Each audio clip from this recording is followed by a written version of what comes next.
الحمدللہ درس قرآن اور درس حدیث کا ہفتہ واری سلسلہ ہمارا جاری و ساری ہے۔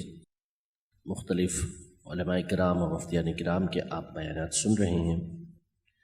آج کا جو درس قرآن کا ہمارا موضوع ہے وہ معراج النبی صلی اللہ علیہ وسلم کا موضوع ہے، اور اسی کا انشاءاللہ تذکرہ ہم کریں گے۔ قرآن مجید فرقان حمید میں اللہ جل شانہ نے دو مقامات پر معراج کا، نبی پاک صلی اللہ علیہ وسلم کی اسراء کا تذکرہ فرمایا ہے۔ نمبر ایک سورۃ الاسراء، جسے سورہ بنی اسرائیل بھی کہتے ہیں، اس کی پہلی آیت فرمایا سبحان الذی اسریٰ بعبدہ لیلا من المسجد الحرام إلى المسجد الأقصى الذي باركنا حوله لنريه من آياتنا إنه هو السميع البصير، یعنی پاک ہے وہ ذات کہ جو رات کے مختصر حصے میں اپنے خاص بندے کو مسجد حرام سے مسجد اقصیٰ تک لے گئی، وہ مسجد اقصیٰ کی جس کے ارد گرد ہم نے برکت رکھی ہے تاکہ ہم ان کو اپنی نشانیوں میں سے کچھ دکھائیں، بے شک وہ سننے والا دیکھنے والا ہے۔ ایک مقام یہ ہے سورہ بنی اسرائیل کی پہلی آیت کا کہ جس میں اللہ پاک نے معراج کا ذکر فرمایا اور ابتدا کہاں سے ہوئی اس کا تذکرہ فرمایا، اور دوسرا مقام جو ہے قرآن مجید فرقان حمید کا وہ سورہ والنجم ہے کہ اس کی 18 آیتوں میں اللہ پاک نے معراج کا ذکر فرمایا کہ نبی پاک صلی اللہ علیہ وسلم کی رسائی کہاں تک ہوئی اور اللہ پاک کی طرف سے کیا انعامات عطا ہوئے، اس کا اشارتاً تذکرہ سورہ والنجم کی 18 آیتوں میں کیا گیا ہے۔ ہم اختصار کے ساتھ اس میں کچھ باتیں اس حوالے سے سننے کی سعادت حاصل کریں گے، کوشش کریں گے کہ وہ باتیں بیان ہو کہ جس سے نبی پاک صلی اللہ علیہ وسلم کی محبت میں اضافہ ہو اور ہمارے عقائد و نظریات کے اندر مزید پختگی بھی پیدا ہو۔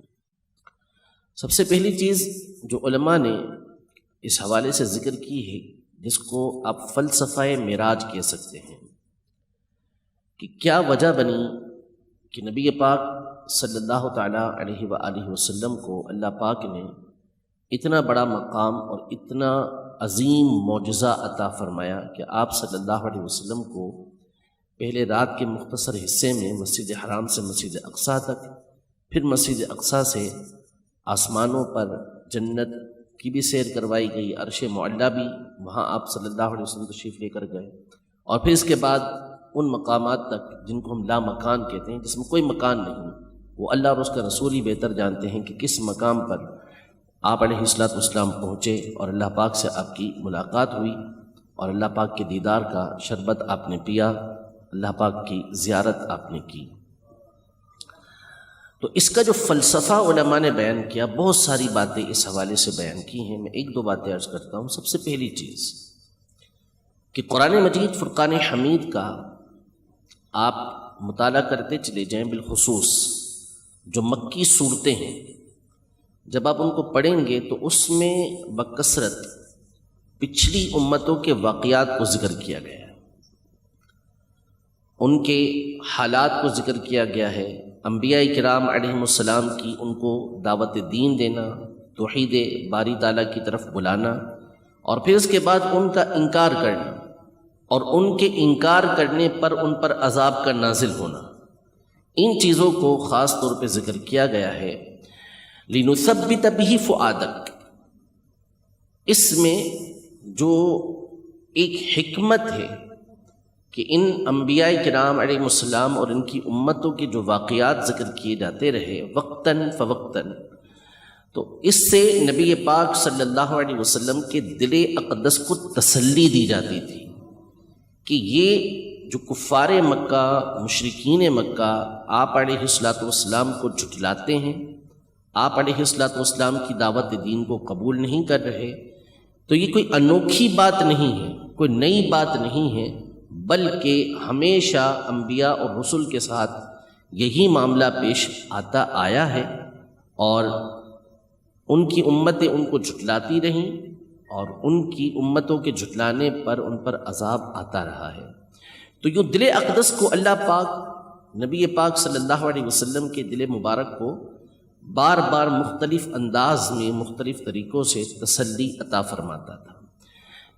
نبوت کا جو 11واں سال تھا، یہ آپ علیہ السلام کے لیے بڑی تکلیف کا سبب تھا کہ 10ویں سال میں آپ علیہ السلام کی جو غمخوار اہلیہ تھی، اور آپ علیہ السلام کا ہر موقع پر ساتھ دینے والی آپ کی زوجہ تھیں حضرت سیدہ خدیجۃ الکبریٰ رضی اللہ تعالی عنہا، یہ وصال فرما گئی۔ اور پھر اسی سال آپ کے چچا ابو طالب کا انتقال ہوا۔ تو نبی پاک صلی اللہ علیہ وسلم کے لیے یہ بڑے غم کے موقع تھے کہ تبلیغ دین کے لیے اب کفار کے لیے کوئی رکاوٹ موجود نہیں تھی کہ آپ علیہ السلام کو ستائیں اور تنگ کریں۔ تو آپ علیہ السلام نے اس سال کو عام الحزن قرار دیا، غم کا سال قرار دیا، کہ اس میں ایسی تکلیفیں اور آزمائشیں اور مصیبتیں پہنچی ہیں، اور کفار کے مسلسل ظلم و ستم یہ بڑھتے جا رہے تھے۔ تو اب نبی پاک صلی اللہ علیہ وسلم کے مبارک دل کو تسلی دینے کے لیے اور آپ علیہ السلام کی دل جوئی کی حکمت کے پیش نظر اللہ پاک نے نبی محترم صلی اللہ تعالیٰ علیہ وسلم کو معراج کا تحفہ عطا فرمایا، کہ ان کی تکلیفیں، ان کی اذیتیں اپنی جگہ پر، لیکن آپ کا مقام اور مرتبہ وہ ہے کہ اللہ پاک آپ کو معراج کی وہ دولت عطا فرماتا ہے کہ جو آپ سے پہلے کسی کو بھی اللہ نے عطا نہیں فرمائی۔ ایک حکمت یہ تھی کہ اس سے نبی پاک صلی اللہ علیہ وسلم کے دل اقدس کو، دل مبارک کو تسلی حاصل ہو۔ دوسری وجہ علماء یہ بیان فرماتے ہیں کہ اللہ پاک نے نبی رحمت صلی اللہ علیہ وسلم کو تمام عالمین کے اوپر مختار بنایا، یعنی پسندیدہ بنایا، اور سب سے افضل نبی پاک صلی اللہ علیہ وسلم کی ذات کو قرار دیا، جس پر بہت سارے دلائل قرآن و حدیث کے اندر موجود ہیں اور پچھلی کتابوں کے اندر بھی موجود ہیں۔ اب اس کے ظہور کا وقت تھا کہ آپ صلی اللہ علیہ وسلم کے اس تفوق کو، آپ علیہ السلام کی اس بلندی کو، آپ کے مقام اور مرتبے کو لوگوں کے سامنے ظاہر کیا جائے۔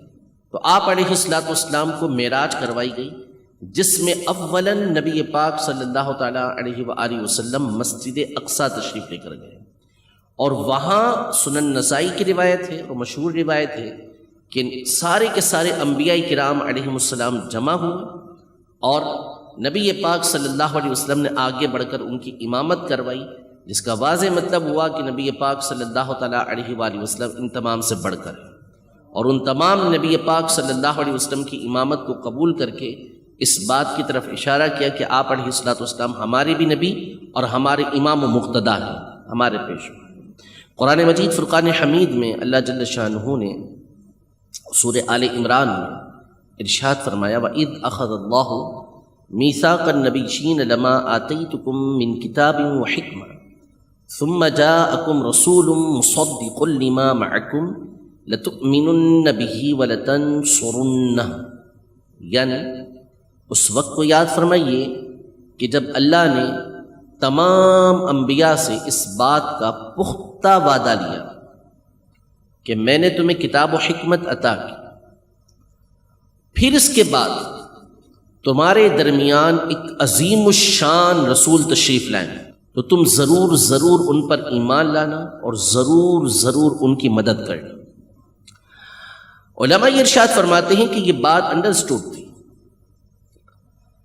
کہ تمام کے تمام انبیاء کرام علیہم السلام کے زمانے کے گزرنے کے بعد نبی پاک صلی اللہ علیہ وسلم تشریف لے کر آنا کہ آپ خاتم النبیین ہیں، تو پھر ان انبیاء کرام علیہم السلام سے یہ فرمانا کہ جب وہ رسول کریم تمہارے درمیان آئیں تو تم ان کی تصدیق کرنا، ان کی مدد کرنا اور ان کے اوپر ایمان لے کر آنا۔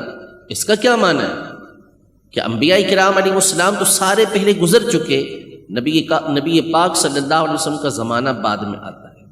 تو اس کی علماء نے پھر مختلف تفسیریں بیان کی، مختلف اس کے معنی بیان کیے ہیں۔ جیسے ابن عباس رضی اللہ تعالی عنہما فرماتے ہیں کہ اس کا مطلب یہ ہے کہ اللہ پاک نے ہر نبی سے اس بات کا عہد لیا کہ وہ اپنی اپنی امتوں کو اس بات کی تاکید کریں گے کہ اگر ان میں سے کوئی نبی پاک صلی اللہ علیہ وسلم کا زمانہ پاتا ہے تو اس پر ان پر ایمان لے کر آئیں گے اور ان کی مدد کریں گے۔ اور ایک علماء نے معنی یہی بیان کیا کہ مسجد اقصیٰ کے اندر ان تمام علماء کو، تمام انبیاء کرام علیہ السلام کو جمع کرنا اسی لیے تھا تاکہ اس آیت کے اوپر ان کا عمل ہو جائے کہ انہوں نے نبی پاک صلی اللہ علیہ وسلم کو اپنا امام تسلیم کیا، حضور پاک صلی اللہ علیہ وسلم کے پیچھے کھڑے ہوئے، تو گویا کہ آپ کے نبی الانبیاء ہونے پر، آپ صلی اللہ تعالیٰ علیہ وآلہ وسلم کے امام و مقتدی اور پیشوا ہونے پر یہ لوگ ایمان لے کر آ رہے ہیں اور یوں آپ کی مدد کر رہے ہیں کہ جس نبی علیہ السلام کی امت وہاں پر موجود ہے، ان کے افراد موجود ہیں، تو وہ نبی پاک صلی اللہ علیہ وسلم پر اب ایمان لے کر آ جائیں کہ ان کے نبی علیہ السلام نے بھی نبی پاک صلی اللہ علیہ وسلم کے پیچھے نماز پڑھی ہے۔ تو آپ علیہ السلام کا تمام انبیاء پر تفوق ظاہر کرنا، فوقیت کو ظاہر کرنا، آپ کے بڑے ہونے کو ظاہر کرنے کے لیے اب نبی پاک صلی اللہ علیہ وسلم کو یہ معراج کرتے ہیں۔ اسی طرح جب آپ آسمانوں پر پہنچتے ہیں تو وہاں تمام کے تمام فرشتے آپ کے پیچھے نماز ادا کرتے ہیں، تو فرشتوں کے اوپر بھی آپ علیہ السلام کی امامت اور آپ کی فوقیت بھی ظاہر ہوتی ہے۔ اس طرح کی اور بہت ساری حکمتیں علماء نے اپنی کتابوں کے اندر بیان کی ہیں۔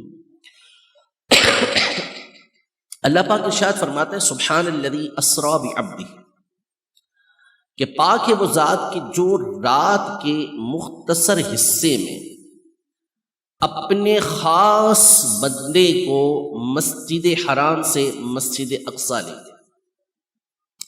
اس آیت کے اندر علماء نے بہت ساری باتیں بیان کی ہیں کہ اللہ جل شانہ نے اس آیت کی جو ابتدا فرمائی وہ اپنے صفاتی نام سبحان کے ساتھ فرمائی۔ سبحان کا مطلب مستدرک حاکم کی حدیث مبارکہ ہے، جب نبی پاک صلی اللہ علیہ وسلم نے ارشاد فرمایا، جب پوچھا گیا کہ سبحان اللہ کا معنی کیا ہے، یہ جو ہم کہتے ہیں سبحان اللہ کلمہ تحسین ہوتا ہے، جب ہمیں کوئی بات پسند آتی ہے تو اس پر ہم سبحان اللہ کہتے ہیں، تو سبحان اللہ کا مطلب کیا ہے؟ تو سبحان اللہ کا مطلب یہ ہوتا ہے کہ جب ہم سبحان اللہ کہتے ہیں تو اس کا مطلب ہے کہ ہم یہ کہہ رہے ہیں کہ میں اس بات کا اعتقاد رکھتا ہوں کہ اللہ پاک ہر عیب سے اور ہر کمی سے پاک ہے، انزہ عن کل نقص و عجز، کہ اللہ پاک ہر عیب سے، ہر کمی سے، ہر کمزوری سے وہ پاک ہے، اس کے اندر کسی طرح کا کوئی عیب نہیں ہے۔ تو علماء نے یہاں یہ خوبصورت بات بیان کی کہ قرآن کا ایک ایک حرف، ایک ایک کلمہ یہ ایسا ہوتا ہے کہ جس کے اندر معانی کا خزانہ موجود ہوتا ہے۔ اللہ پاک نے یہ نہیں فرمایا کہ اللہ الذی اسری بعبدہ، اپنا مبارک نام ذکر نہیں فرمایا کہ وہ اللہ ہے کہ جو اپنے بندے کو راتوں رات لے گیا، الرحمن نہیں فرمایا بلکہ سبحان فرمایا، اس لیے کہ اس زمانے پر اگر ہم غور کرتے ہیں، اگرچہ کہ آج کے زمانے کے اعتبار سے بھی ایسا ہی ہے، اس زمانے پر جب غور کرتے ہیں تو رات کے مختصر حصے کے اندر مسجد حرام سے مسجد اقصیٰ تک جانا یہ ممکنات میں سے نہیں تھا۔ کس کے لیے ممکنات میں سے نہیں تھا؟ ان کے لیے کہ جو عاجز ہو، جو ناقص ہو، جن کے اندر عیب موجود ہو۔ اب اس زمانے پر اگر ہم جائیں تو اگر آج کے دور کے حساب سے اس زمانے کے لوگ آ جائیں، وہاں سے کسی کو آپ 1400 سال پہلے کے کسی شخص کو اٹھا کے بھی لے آئیں یہاں پر اور اس کو بتا دیں کہ بھائی آپ آدھے گھنٹے میں مسجد حرام سے مسجد اقصیٰ پہنچ جاؤ گے یا 1 گھنٹے میں پہنچ جاؤ گے، تو اس کو یقین نہیں آئے گا۔ ہمارے سامنے ہو تو ہم تو کہیں گے کہ ٹھیک ہے، کسی بھی جیٹ طیارے کے ذریعے، جہاز کے ذریعے بندہ پہنچ جائے گا 1 گھنٹے کے اندر، اسپیڈ کے اندر پہنچتا چلا جائے گا۔ لیکن اس زمانے کے اعتبار سے یہ کیا تھا؟ ایک طرح سے ناممکن کام تھا کہ رات کے ایک حصے کے اندر بندہ وہاں سے وہاں کیسے پہنچ سکتا ہے۔ تو اللہ پاک نے اپنے اسی نام کو ذکر کیا کہ یہ عجز، یہ نقص، یہ کمی، یہ عیب یہ تمہارے اندر ہے۔ وہ ذات کہ جو اپنے بندے کو مسجد حرام سے مسجد اقصیٰ رات کے مختصر حصے میں لے کے جا رہی ہے، یہ ساری کمیوں سے وہ پاک ہے۔ ٹھیک ہے، جب وہ اپنے بندوں کو یہ قدرت عطا فرما دیتا ہے کہ وہ ایسے طیارے تیار کر لیتے ہیں، ایسے جہاز تیار کر لیتے ہیں کہ جو مہینوں کے سفر گھنٹوں میں طے کر دیں، تو خود اس ذات کی قدرت کا معاملہ کیا ہوگا؟ ٹھیک ہے، تو یہ ایک خطیبانہ نکتہ ہے جو میں نے آپ کے سامنے بیان کیا ہے، لیکن علمی اعتبار سے بھی اس کو علماء نے بیان کیا۔ معراج کی جو ابتدا ہوئی، اس کو قرآن مجید فرقان حمید میں فرمایا کہ یہ مسجد حرام سے ہوئی، جبکہ جو صحیح احادیث طیبہ ہیں اس میں یہ ہے کہ نبی پاک صلی اللہ علیہ وسلم سیدہ ام ہانی رضی اللہ تعالی عنہا، جو مولا کائنات مولا مشکل کشا رضی اللہ تعالی عنہا کی بہن ہیں اور نبی پاک صلی اللہ علیہ وسلم کی جزاد بہن ہیں، تو آپ علیہ السلام ان کے یہاں پر آرام فرما رہے تھے۔ جبریل امین حاضر خدمت ہوئے اور نبی پاک صلی اللہ علیہ وسلم کو معراج کا مژدہ دیا، اور پھر آپ کو مسجد حرام کے اندر لے کر آئے۔ مسجد حرام میں نبی پاک صلی اللہ علیہ وسلم کے مبارک سینے کو چاک کیا گیا اور اس میں سے دل مبارک کو نکالا گیا۔ اس دل مبارک کو حدیثوں کے مطابق سونے کا تشت تھا، اس میں زمزم کے پانی سے دھویا گیا، یعنی ایک طرح سے زمزم کے پانی کو مزید برکتیں دی گئیں کہ نبی پاک صلی اللہ علیہ وسلم کا مبارک دل اس میں رکھا گیا۔ اب اس میں اللہ پاک کی مختلف حکمتیں، نبی پاک صلی اللہ علیہ وسلم کے مبارک سینے کو 4 مرتبہ چاک کیا گیا اور 4 مرتبہ دل اقدس کو نکالا گیا، اور ہر مرتبہ دل مبارک کو نکالنے کی الگ الگ وجوہات علماء نے بیان کی۔ اب چونکہ نبی پاک صلی اللہ علیہ وسلم اللہ پاک کی نشانیوں کو دیکھنے جا رہے تھے، اللہ پاک کے دیدار سے مشرف ہو رہے تھے، تو وہ قوت چاہیے کہ جو دل اقدس کے اندر موجود ہو اور اللہ پاک کی جو زیارت ہے وہ نبی پاک صلی اللہ علیہ وسلم کر سکیں، تو دل مبارک کے اندر ایسی قوت رکھی گئی تھی، ایسی طاقت رکھی گئی تھی کہ اس چیز کو آپ علیہ الصلوۃ والسلام برداشت کر سکیں۔ مسجد حرام سے براق پر نبی پاک صلی اللہ تعالی علیہ وآلہ وسلم مسجد اقصیٰ کی طرف گئے، اور راستے میں ایک روایت کے مطابق آپ علیہ الصلوۃ والسلام 3 مقام پر اترے، اور ایک روایت کے مطابق آپ علیہ الصلوۃ والسلام 4 مقام پر اترے۔ پہلا مقام یہ مدینہ منورہ کا تھا۔ جب اس مقام پر پہنچے تو جبریل امین علیہ الصلوۃ والسلام نے بارگاہ رسالت میں عرض کی کہ یہ آپ کی ہجرت گاہ ہے، آپ یہاں ہجرت فرمائیں گے، لہذا یہاں اترے اور 2 رکعت آپ علیہ الصلوۃ والسلام ادا فرمائیں۔ دوسرا مقام مدائن کا وہ مقام کہ موسیٰ علیہ السلام، مدین کا وہ مقام کہ جہاں موسیٰ علیہ السلام نے جب مصر سے شام کی طرف ہجرت کی تھی، تو اس وقت آپ مصر سے آپ چلے تھے فرعون کے ڈر کی وجہ سے، تو مدین میں جس درخت کے نیچے آپ ٹھہرے تھے، جس کا تذکرہ اللہ پاک نے سورہ عنکبوت سورہ قصص کے اندر فرمایا ہے، تو موسیٰ علیہ السلام اس درخت کے نیچے ٹھہرے تھے، نبی پاک صلی اللہ علیہ وسلم نے اس مقام پر 2 رکعتیں ادا کی۔ تیسرا جو مقام ہے وہ کوہ طور کا علماء نے ذکر کیا کہ اس مقام پر نبی پاک صلی اللہ علیہ وسلم نے 2 رکعتیں ادا کی۔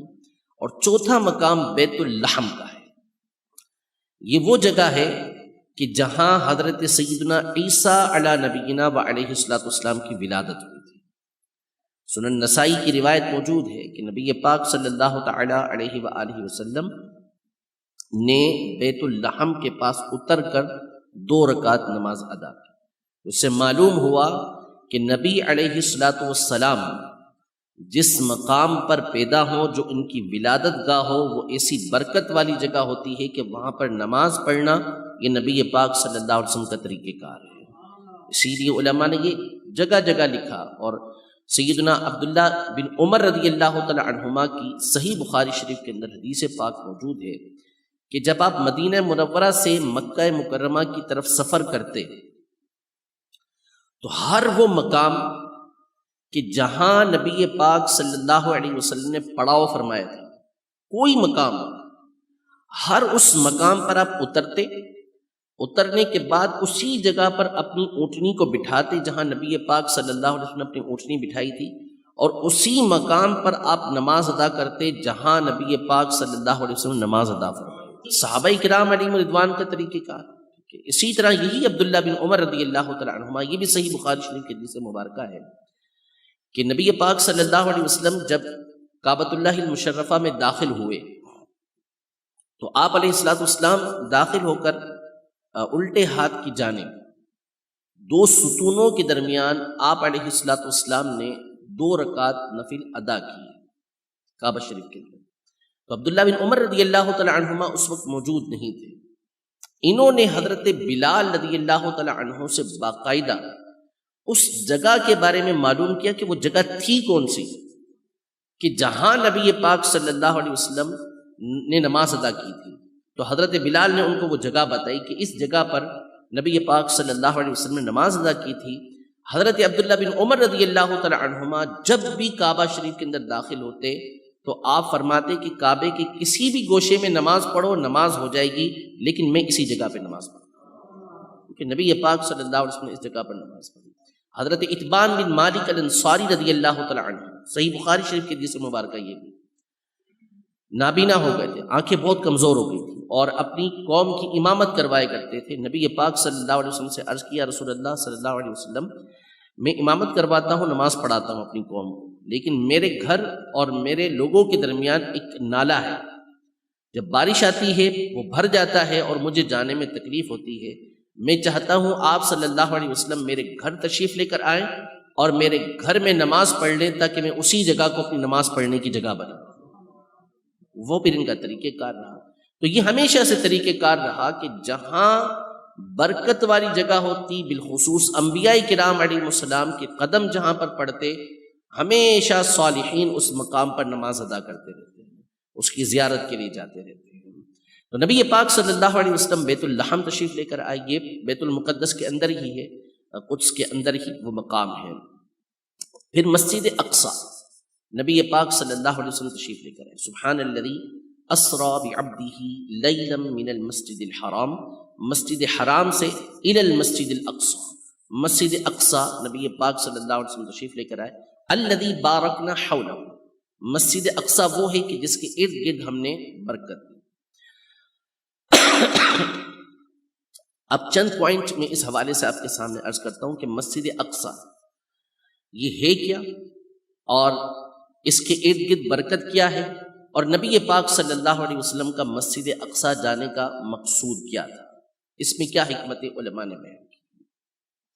سب سے پہلا کہ مسجد اقصی یہ دنیا کا دوسرا وہ مقام ہے کہ جو اللہ کی عبادت کے لیے تیار کیا.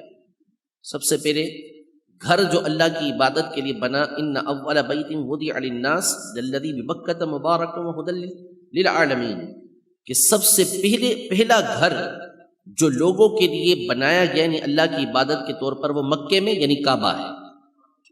اور اس کے بعد صحیح مسلم شریف کی حدیث مبارکہ ہے کہ بیت المقدس یعنی مسجد اقصی یہ اللہ کی عبادت کے لیے تعمیر کی گئی ہے. مسجد اقصی یہ آج جس مقام پر واقع ہے یہ القدس کا علاقہ کہلاتا ہے جو فلسطین کے اندر ہے. لیکن جو نبی پاک صلی اللہ علیہ وسلم کا دور مبارک تھا اس میں یہ فلسطین صرف ایک چھوٹا سا صوبہ تھا، علاقہ تھا. یہ ملک شام کہلاتا ہے، ملک شام کہلاتا تھا نبی پاک صلی اللہ علیہ وسلم کے دور مبارک کے اندر. اس ملک شام کے اندر آج کے دور کا سیریا بھی موجود تھا، اسی ملک شام کے اندر آج کا اردن یعنی جس کو جارڈن ہم کہتے ہیں یہ بھی موجود تھا، لبنان بھی اس کے اندر موجود تھا. اسی طرح یہ فلسطین کا جو علاقہ ہے یہ بھی اس کے اندر موجود تھا. ترکی اور مصر کے کچھ علاقے بھی اس کے اندر موجود تھے. یہ سارا کا سارا علاقہ ملک شام کہلاتا تھا. اس علاقے کو برکت والا علاقہ فرمایا گیا اور اس میں سب سے بابرکت علاقہ یہی القدس کا علاقہ. الذی بارکنا حولہ، ہم نے اس کے ارد گرد برکت رکھی ہے. برکت کیا رکھی گئی ہے؟ علماء نے یہ ارشاد فرمایا، مفسرین نے اس آیت کی تفسیر میں، کہ اللہ پاک نے اس میں دنیاوی برکت بھی رکھی ہے اور اخروی برکت بھی رکھی ہوئی ہے. اس کی فضا، اس کی آب و ہوا، اس کے پھل، اس کا اناج، اللہ پاک نے اس کے اندر انتہا درجے کی برکت رکھی.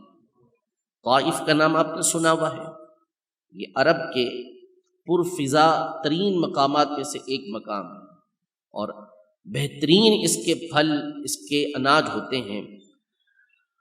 جب ابراہیم علیہ السلام نے اللہ کی بارگاہ میں عرض کی کہ وَإِذْ قَالَ إِبْرَاهِيمُ رَبِّ اجْعَلْ هَٰذَا بَلَدًا آمِنًا وَارْزُقْ أَهْلَهُ مِنَ الثَّمَرَاتِ، کہ اے اللہ اس شہر کو امن والا بنا دے اور یہاں کے رہنے والوں کو تو پھل عطا فرما۔ اس میں برکت کی دعا حضرت ابراہیم علیہ السلام نے کی۔ تو مفسرین نے لکھا ہے کہ طائف کا مقام یہ اس وقت ملک شام کے اندر تھا، اللہ کے حکم سے فرشتوں نے اٹھا کر اس کو مکے کے پاس کر دیا کہ وہ جو رزق لایا جاتا ہے اس کے لیے طائف کے مقام کو قریب کر دیا گیا تاکہ یہاں سے مکہ مکرمہ یہ طرح طرح کے رزق اور پھل آتے رہے۔ تو یہ دنیاوی برکت بھی اللہ پاک نے عطا فرمائی۔ اسی طرح اللہ پاک نے سورۃ النور کے اندر بھی یہ جو ملک شام ہے اس کے زیتون کا تذکرہ کیا کہ اس کا جو زیتون ہوتا ہے، اس کا جو زیت ہے وہ ایسا ہے، اس کا تیل کے بغیر اس کو تیری دکھائے، آگ دکھائے، یہ بھڑک سکتا ہے، اس قدر اس کے اندر روشنی یہ موجود ہوتی ہے۔ تو اللہ پاک نے اس کے اندر دنیاوی برکتیں بھی رکھی اور اخروی برکتیں بھی اس کے اندر رکھی کہ تفسیر کبیر میں امام فخر الدین رازی رحمۃ اللہ تعالی فرماتے ہیں کہ اس مقام پر برکت اس لیے ہے کہ اس کے ارد گرد انبیاء کرام علیہ السلام کی قبریں موجود ہیں۔ حضرت ابراہیم علیہ السلام، حضرت یعقوب علیہ السلام، حضرت اسحاق علیہ السلام، حضرت یوسف علیہ السلام، ان کو مصر سے باقاعدہ یہاں پر لایا گیا۔ حضرت موسیٰ علیہ السلام، حضرت سلیمان علیہ السلام، حضرت داود علیہ السلام، ان تمام انبیاء کرام علیہ السلام کی قبریں اس کے ارد گرد موجود ہیں، اس لیے اللہ پاک نے اس کے در برکت رکھی ہوئی ہے۔ مسجد اقصی، نبی پاک صلی اللہ علیہ وسلم کا تشریف لانا یہ کیوں تھا؟ اصل مقصود تو نبی پاک صلی اللہ علیہ وسلم کا اللہ کی نشانیوں کو دیکھنا، اللہ پاک سے ملاقات کرنا، اللہ پاک کا دیدار کرنا، یہ علماء نے بیان فرمایا۔ مسجد اقصی نبی پاک صلی اللہ علیہ وسلم کو لانے کی حکمتیں بہت ہی خوبصورت علماء نے بیان کی ہیں۔ میں چند ایک اس میں سے آپ کے سامنے عرض کرتا ہوں۔ سب سے مشہور جو اس کی عقلی وجہ علماء نے بیان کی ہے جو ضروری ہے، وہ یہ ہے کہ کفار مکہ ان کا معمول تھا کہ ان کے قافلے یہ ملک شام کی طرف جایا کرتے تھے، جس کا تذکرہ اللہ پاک نے سورۃ قریش میں فرمایا۔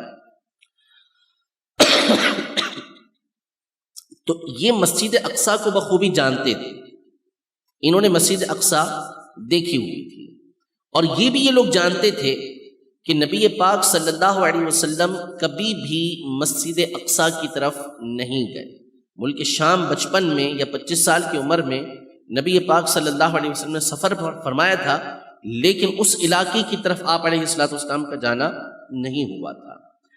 اب جب نبی پاک صلی اللہ علیہ وسلم نے اس بات کا اعلان فرمایا کہ آپ صلی اللہ علیہ وسلم مسجد اقصی تک پہلے گئے ہیں، جس کا قرآن پاک میں تذکرہ ہے، اور پھر اس کے بعد آپ علیہ السلام نے آسمانوں کی خبر دی جو صحیح حدیثوں کے اندر موجود ہے کہ وہاں سے نبی پاک صلی اللہ علیہ وسلم آسمانوں پر گئے، مختلف انبیاء کرام علیہ السلام سے ملاقات ہوئی۔ تو اب ظاہر ہے کہ آسمان کے حالات تو ان کفار کے سامنے تھے نہیں، آسمان کے بارے میں تو کچھ جانتے نہیں تھے، فرشتوں کے بارے میں جانتے نہیں تھے، تو اب یہ سوال کیسے کرتے؟ تو اللہ پاک نے ان کو عاجز کرنے کے لیے اور نبی پاک صلی اللہ علیہ وسلم کی حقانیت اور سچائی کو ثابت کرنے کے لیے پہلے نبی پاک صلی اللہ علیہ وسلم کو مسجد اقصی کی سیر کروائی، تاکہ جب کفار مکہ اس بات کے بارے میں سوال کریں کہ مسجد اقصی ہے کیسی، تو آپ علیہ السلام ایک ایک چیز کو ان کے سامنے بیان فرما دیں، تو یہ بات ان کے سامنے ظاہر ہو جائے گی کہ وہ ذات کہ جو رات کے مختصر حصے میں مہینوں کا سفر طے کروا سکتی ہے، یقیناً وہ ذات اس پر بھی قادر ہے کہ رات کے مختصر حصے میں آسمانوں کی سیر بھی کروا سکتی ہے۔ تو مسجد اقصی آپ علیہ السلام کو لے جایا گیا تاکہ آپ علیہ السلام اس کے تمام چیزوں کو دیکھیں اور مختلف انبیاء کرام علیہ السلام سے ملاقات ہو، تمام کی امامت کروائیں اور کفار مکہ کے سامنے حجت قائم کر دیں۔ آپ علیہ السلام اس لیے مسجد اقصی تشریف لے کر گئے۔ علامہ آلوسی رحمۃ اللہ تعالی علیہ قرآن مجید فرقان حمید کی بہت شاندار تفسیر آپ نے تفسیر روح المعانی کے نام سے لکھی ہے، اور اپنے زمانے کے آپ کچھ ہی عرصہ پہلے کے اعلیٰ حضرت امام علیہ سنت کے دور کے، ان سے بالکل 10-15-20 سال پرانے ہیں یہ. تو انہوں نے قرآن مجید فرقان حمید کی عظیم الشان تفسیر لکھی ہے، تفسیر روح المعانی کے نام سے. اہل علم اس کے نام سے بخوبی واقف ہیں. آپ نے تفسیر روح المعانی میں مسجد اقصیٰ جانے کی ایک بڑی خوبصورت اور بڑی پیاری حکمت بیان کی. اب صوفیہ کے حوالے سے بیان کرتے ہیں کہ مسجد اقصیٰ کی جو ستون ہیں، انہوں نے انبیاء کرام علیہم السلام کی بارگاہ میں یہ گزارش کی کہ یا اللہ عز و جل، ہم نے تیرے انبیاء کرام علیہم السلام کا دیدار کیا، کیونکہ ملک شام جو ہے یہ انبیاء کرام علیہم السلام کی سرزمین کہلاتی ہے. اکثر انبیاء کرام علیہم السلام یہیں پیدا ہوئے اور بڑی تعداد یہیں تبلیغ دین کرتی رہی، بنی اسرائیل کے اندر آتی رہی. تو انہوں نے عرض کی کہ یا اللہ، ہم نے تیرے مختلف انبیاء کرام علیہم السلام کا دیدار کیا ہے، ان کی زیارت کی ہے، اب ہم نبی الانبیاء محمد مصطفیٰ صلی اللہ علیہ وسلم کی زیارت کرنا چاہتے ہیں. تو اللہ پاک نے ان کی اس دعا کو قبول کیا اور نبی پاک صلی اللہ علیہ وسلم مسجد اقصیٰ تشریف لے کر آئے، اور ان ستونوں نے نبی پاک صلی اللہ علیہ وسلم کی زیارت کی. تو اس لیے مسجد اقصیٰ نبی پاک صلی اللہ علیہ وسلم تشریف لے کر آئے. ایک اور خوبصورت حکمت، خوبصورت بات علماء نے اس حوالے سے یہ بیان کی کہ نبی پاک صلی اللہ علیہ وسلم کا معجزہ اور پچھلے انبیاء کرام علیہ السلام کے معجزہ، ان کے جو معجزات ہوتے تھے اور نبی پاک صلی اللہ علیہ وسلم کے جو معجزات ہوتے تھے، ان میں بہت سارے فرق ہیں. کثرت کے اعتبار سے بھی کہ ان کے معجزے جو ہوتے تھے وہ تھوڑے ہوتے تھے، جبکہ نبی پاک صلی اللہ علیہ وسلم کے معجزات جو ظاہری ہیں وہ بھی 3000 سے زیادہ ہیں. بعض علماء کے مطابق مولا علی قاری رحمۃ اللہ تعالی علیہ نے یہ بات بیان فرمائی کہ 3000 سے زیادہ معجزات ہیں. باقی اس کے علاوہ قرآن کے اعتبار سے قاضی ایاز مالکی رحمۃ اللہ تعالی علیہ نے نبی پاک صلی اللہ علیہ وسلم کے ہزاروں معجزے بیان کیے. ایک فرق جو علماء نے بیان کیا کہ نبی پاک صلی اللہ علیہ وسلم کے معجزے اور پچھلے انبیاء کرام علیہ السلام کے معجزات میں فرق رحمت کا ہے، کہ نبی پاک صلی اللہ علیہ وسلم کے معجزات بھی رحمت والے معجزات ہوتے ہیں. معراج رات میں ہوئی، دن میں کیوں نہیں ہوئی؟ دن میں کروائی جاتی، رات میں کیوں کروائی گئی؟ علماء اس کی وجہ یہ بیان فرماتے ہیں کہ انبیاء کرام علیہ السلام کے معجزات دو طرح کے ہوتے ہیں. ایک معجزہ خاصہ ہوتا ہے، خاص معجزہ ہوتا ہے، اور ایک معجزہ عامہ ہوتا ہے. معجزہ عامہ کا مطلب یہ ہوتا ہے کہ تمام لوگوں کے سامنے وہ معجزہ ظاہر کیا جاتا ہے. جیسے صالح علیہ السلام کی جو اونچنی ہے وہ چٹان سے ظاہر ہوئی، سب کے سامنے یہ معاملہ پیش آیا. دیگر انبیاء کرام علیہ السلام کے معجزات تھے، وہ سب کے سامنے ہوئے، نشانیاں انہوں نے بیان کی. لیکن جب اس معجزہ عامہ کا انکار کیا جاتا ہے، عام معجزے کا انکار کیا جاتا ہے، تو اللہ پاک پھر اس پوری قوم کو تباہ فرما دیتا ہے، اس پوری قوم کو تباہ فرما دیتا ہے. صالح علیہ السلام کا واقعہ آپ کے سامنے موجود ہے، ساری کی ساری قوم تباہ و برباد کر دی گئی جب انہوں نے اس اونٹنی کو تکلیف پہنچائی، اس کو قتل کر دیا. نبی پاک صلی اللہ علیہ وسلم کے معجزات بھی وہ تھے کہ اللہ پاک نے معجزہ عامہ عطا نہیں فرمایا، کہ اگر سب کے سامنے یہ معجزات بالکل بین کر کے سب کو دکھائے جاتے ایک ساتھ، اب اگر کوئی اس کا انکار کرتا تو ساری کی ساری قوم تباہ کر دی جاتی. اس لیے معراج رات میں کروائی گئی تاکہ عقلی دلائل کے ذریعے، دیگر باتوں کے ذریعے اس کو ثابت کیا جائے. ورنہ دن میں اگر براق اس طرح نبی پاک صلی اللہ علیہ وسلم کو لے کر جاتا، اب اگر انکار کیا جاتا تو اسی وقت سارے کے سارے تباہ و برباد کر دیے. تو نبی پاک صلی اللہ علیہ وسلم کے معجزات کے اندر بھی اللہ پاک نے رحمت ہی رحمت رکھی ہوئی ہے.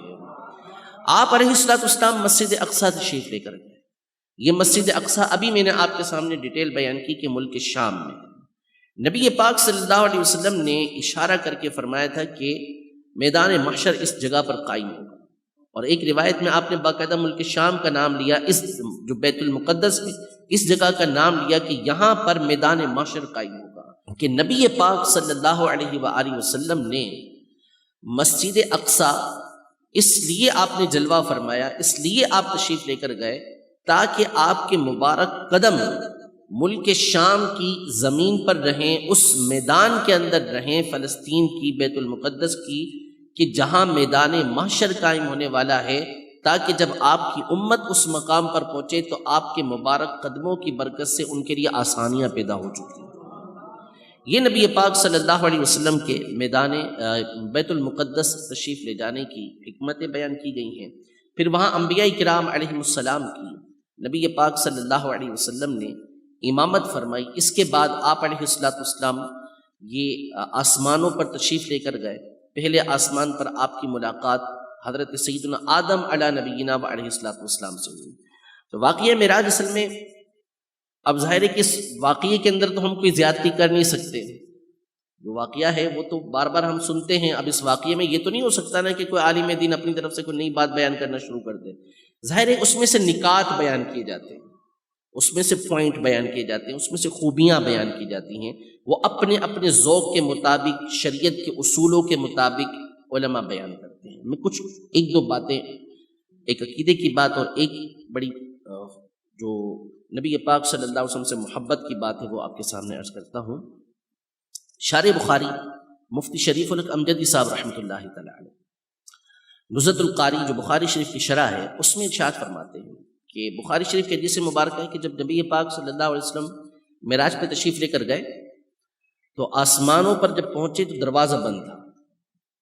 جبریل امین آپ علیہ السلام کے ساتھ تھے، تو انہوں نے دروازہ کھلوانے کا کہا، تو فرشتے نے اندر سے کہا کہ آپ کون؟ تو کہا جبریل۔ تو کہا آپ کے ساتھ کون ہے؟ کہا محمد صلی اللہ علیہ وسلم۔ تو کہا کہ ان کو بلایا گیا؟ بولا ہاں بلایا گیا، ان کو بلایا گیا۔ پھر دروازہ کھول دیا گیا۔ پھر اس کے بعد آپ علیہ السلام پہلے آسمان پر حضرت آدم علیہ السلام سے ملتے ہیں، دوسرے آسمان پر پہنچتے ہیں تو وہاں پر بھی یہ معاملہ پیش آتا ہے، دروازہ بند۔ فرشتہ پوچھتا ہے کون؟ کہا جبریل۔ کہا آپ کے ساتھ کون ہے؟ کہا محمد صلی اللہ علیہ وسلم۔ کہا ان کو بلایا گیا؟ بلایا گیا۔ دروازہ کھولا جاتا ہے۔ پھر آپ علیہ السلام دوسرے آسمان پر جاتے ہیں، وہاں بھی انبیاء کرام علیہ السلام سے ملاقات ہوتی ہے۔ یوں ہر آسمان پہ یہ معاملہ پیش آتا ہے، دروازے بند پڑے ہوئے ہیں، حالانکہ آسمانوں میں شور مچا ہوا ہے کہ محمد صلی اللہ علیہ وسلم تشریف لے کر آ رہے ہیں۔ تو اللہ نے اہل سنت کو یہ ذوق اور یہ نعمت عطا کی ہے کہ وہ ہر بات میں نبی پاک صلی اللہ علیہ وسلم کی خوبی کو تلاش کرتے ہیں۔ دروازہ بند کیوں ہے؟ مفتی شریف الحق امجدی صاحب رحمۃ اللہ تعالی فرماتے ہیں کہ ایک دروازہ ہوتا ہے کہ جو کھلا ہوتا ہے، تو اس کا مطلب ہوتا ہے کہ دروازہ ایسے ہی جو آنا چاہے آ جائے۔ یہ دروازہ کھلا پڑا ہے، جو آ رہا ہے آنا چاہے آ جائے۔ ایک دروازہ آپ ادھر بنا دیں کسی کے لیے کہ بھائی جو مہمان خصوصی ہوگا اسی کے لیے دروازہ کھولا جائے کہ بند رکھا جائے گا، ایسے کھلا تھوڑی چھوڑ دیا جائے گا کہ جو اٹھ کے چاہے یہاں سے آنا چاہے آ جائے۔ وزیر اعظم نے آنا ہو تو آپ سیکورٹی رکھیں گے اس مقام پر، یا بندے رکھیں گے اس مقام پر تاکہ اس کو بند رکھا جائے، کھلا نہ رکھا جائے۔ تو کہا کہ اگر آسمان کے دروازے اسی کھلے چھوڑے ہوتے، وہ دروازے وہ ہوتے کہ جو کھلے دروازے ہیں، اس کا مطلب ہے کہ عام راستہ ہے، جو آنا چاہے آ جائے۔ دروازے بند رکھے تاکہ پتہ چل جائے کہ یہ دروازے کھلیں گے ہی محمد صلی اللہ علیہ وسلم کے لیے۔ یہ نقطہ بیان کیا علماء۔ دوسرا علامہ عبدالرؤف المناوی رحمۃ اللہ تعالی علیہ نے بیان کیا جنت کے دروازوں کے حوالے سے، اسی پر میں آپ کے سامنے عرض کرتا ہوں کہ آسمان کے دروازے ایسے ہیں کہ جن میں آر پار نظر آتا ہے، باہر کا اندر اور اندر کا باہر نظر آتا ہے۔ دروازے بھی اس کے اندر موجود ہیں، اور قرآن پاک کے مطابق اس میں ستون بھی موجود ہیں جو ہمیں نظر نہیں آتے۔ یہ آسمان جو کھڑا ہوا ہے اگرچہ بغیر ستونوں کے بھی بیان کیا گیا، لیکن ایک تفسیر یہ کی گئی کہ یہ ستون وہ ہیں کہ جو ہمیں نظر نہیں آتے۔ تو یہ دروازے موجود ہیں جو ہمیں نظر نہیں آتے، لیکن دروازے وہ بنائے گئے کہ جس میں آر پار نظر آتا ہے۔ تو علماء نے یہ بیان کیا کہ فرشتوں کا جو سوال کرنا ہے یہ اس لیے ہوتا ہے کہ ان کو نبی پاک صلی اللہ علیہ وسلم کے نام نامی کو سننے کے اندر لطف آتا ہے، مزہ آتا ہے، اس لیے وہ پوچھتے ہیں۔ وقت کم ہے، بس آخر کے اندر ایک عقیدہ اور نظریہ میں آپ کے سامنے بیان کرتا ہوا بیان کو ختم کرتا ہوں کہ نبی پاک صلی اللہ علیہ وسلم مختلف مقامات کی سیر کرتے ہوئے آسمانوں پر، پھر اس کے بعد جنت پر، پھر سب سے جو اونچی جگہ ہے اللہ پاک کی، جو سب سے بڑی مخلوق ہے سب سے بڑی مخلوق جو رقبے کے اعتبار سے اللہ پاک نے بنائی ہے وہ اللہ کا عرش ہے. عرش یہ سب سے بڑی جگہ ہے. اس عرش پر بھی نبی پاک صلی اللہ علیہ وسلم تشریف لے کر گئے. اب چونکہ یہ تمام کا تمام معاملہ تھا کہ آپ کو بلندی عطا فرمانی تھی، عروج، اسی سے معراج نکلا ہے، آپ کو عروج عطا فرمانا تھا، اس لیے آپ علیہ الصلوۃ والسلام آسمانوں پہ تشریف لے کے گئے، آپ جنت میں تشریف لے کے گئے، آپ عرش پہ تشریف لے کر گئے. اس کے بعد کہاں گئے یہ اللہ اور اس کا رسول جانتا ہے. اللہ پاک یہ جگہ سے پاک ہے، اللہ پاک جگہ سے پاک ہے، ڈائریکشن سے، سمت سے وہ پاک ہے. جگہ مثال کے طور پہ جگہ کہتے کس کو؟ جس میں کوئی چیز سما جائے، جسم جس کے اندر آ جائے اس کو جگہ کہتے ہیں. اب جگہ یا تو جسم کے برابر ہوتی ہے، اس سے بڑھ کر ہوتی ہے.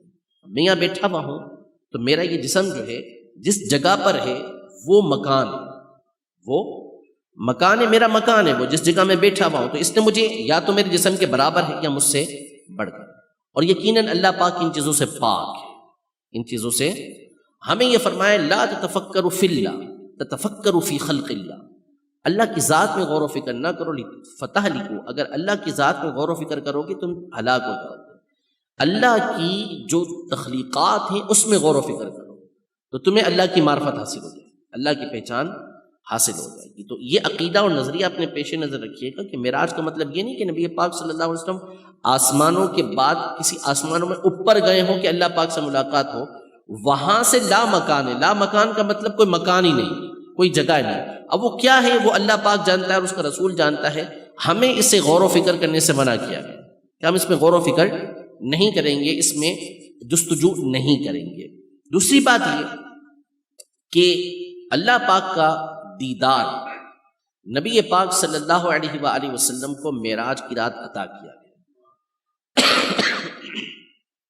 یہی اہل بیت اطہار کا، جمہور صحابہ کرام علیہم رضوان کا اور بعد کے اکثر علماء کا یہی موقف ہے کہ اللہ پاک نے معراج کی رات نبی پاک صلی اللہ علیہ وسلم کو اپنا دیدار کروایا. حدیث پاک میں ہے نبی پاک صلی اللہ علیہ وسلم سے اللہ پاک نے فرمایا کہ میں نے ابراہیم علیہ السلام کو اپنی خلت عطا کی، اپنا خلیل بنایا، موسیٰ علیہ السلام کو اپنا کلیم بنایا، اور اے محبوب صلی اللہ علیہ وسلم میں نے آپ کو بلا حجاب اپنا دیدار کروایا.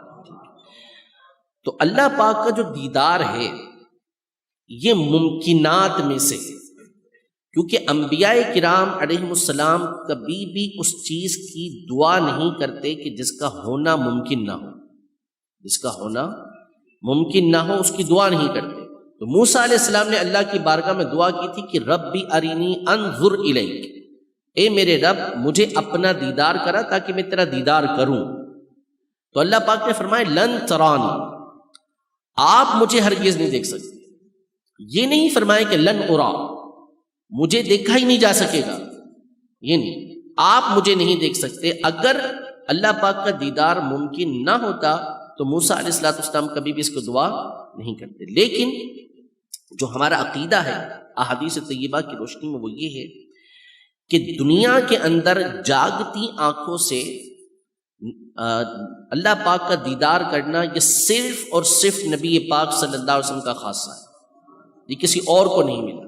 ہاں دل کی آنکھوں سے، خواب کے اندر اللہ پاک جس کو چاہے اپنا دیدار عطا فرما دے. حضرت علامہ علی قاری رحمۃ اللہ تعالی نے فرمایا کہ اللہ پاک نے حضرت امام اعظم ابو حنیفہ رحمۃ اللہ تعالی کو 100 مرتبہ اپنا دیدار کروایا. اور علماء کے واقعات موجود ہیں کہ ان کو اللہ پاک کا دیدار نصیب ہوا. آخرت کے اعتبار سے، یہ دنیا کے لحاظ سے کہ دنیا میں صرف نبی پاک صلی اللہ علیہ وسلم کو جاگتی آنکھوں سے اللہ پاک کا دیدار ہوا. آخرت میں میدان محشر کے اندر اللہ پاک ہر سنی مسلمان کو اپنا دیدار عطا فرمائے. سورۃ القیامہ میں ارشاد فرمائے کہ وجوہ یومئذ ناظرہ الی ربہا ناظرہ، کہ اس دن بہت سارے چہرے کھلتے ہوئے ہوں گے، شاداب ہوں گے، چہرے کے اوپر ان کے شادابی ہوگی، اپنے رب کی زیارت کر رہے ہوں گے. اب وہ کیسے کریں گے؟ صدر الشریعہ علامہ امجدری اعظمی رحمۃ اللہ تعالی علیہ نے بڑی خوبصورت بات بیان فرمائی کہ جب دیدار کریں گے اس وقت بتا دیں گے کہ ایسے دیدار ہوگا. ابھی وہ بیان نہیں ہو سکتا کہ اللہ پاک جہت سے پاک ہے، کیفیت سے پاک ہے. جب ہوگا اس وقت بتا دیں گے کہ دیدار کیسے ہوگا. ہم قرآن کی آیت کے اوپر ایمان لے کر آتے ہیں. ہاں کلا انہم عن ربہم یومئذ لمحجوبون، جو کفار ہوں گے ان کے لیے اللہ پاک نے فرما دیا کہ وہ اللہ پاک سے حجاب کے اندر ہوں گے، ان کو دیدار نہیں ہوگا۔ اہل ایمان کے لیے اللہ پاک نے بیان فرما دیا کہ ان کو اپنے رب کا دیدار نصیب ہوگا۔ پھر اس کے بعد جب جنت میں جائیں گے تو وہاں اللہ پاک کا دیدار یہ سب سے بڑی نعمت ہوگی، اور وہ ہر ایک کو اس کے منصب اور مرتبے کے مطابق عطا ہوگا۔ رب العزت جل وعلا ہم سب کو اپنی محبت نصیب فرمائے، اپنی زیارت کا شوق نصیب فرمائے، اپنی ملاقات کا شوق نصیب فرمائے۔ نبی محترم صلی اللہ علیہ وسلم کے فضائل و کمالات ہمیں ہمیشہ بیان کرتے رہنے کی توفیق عطا فرمائے۔ آمین بجاہ النبی الامین۔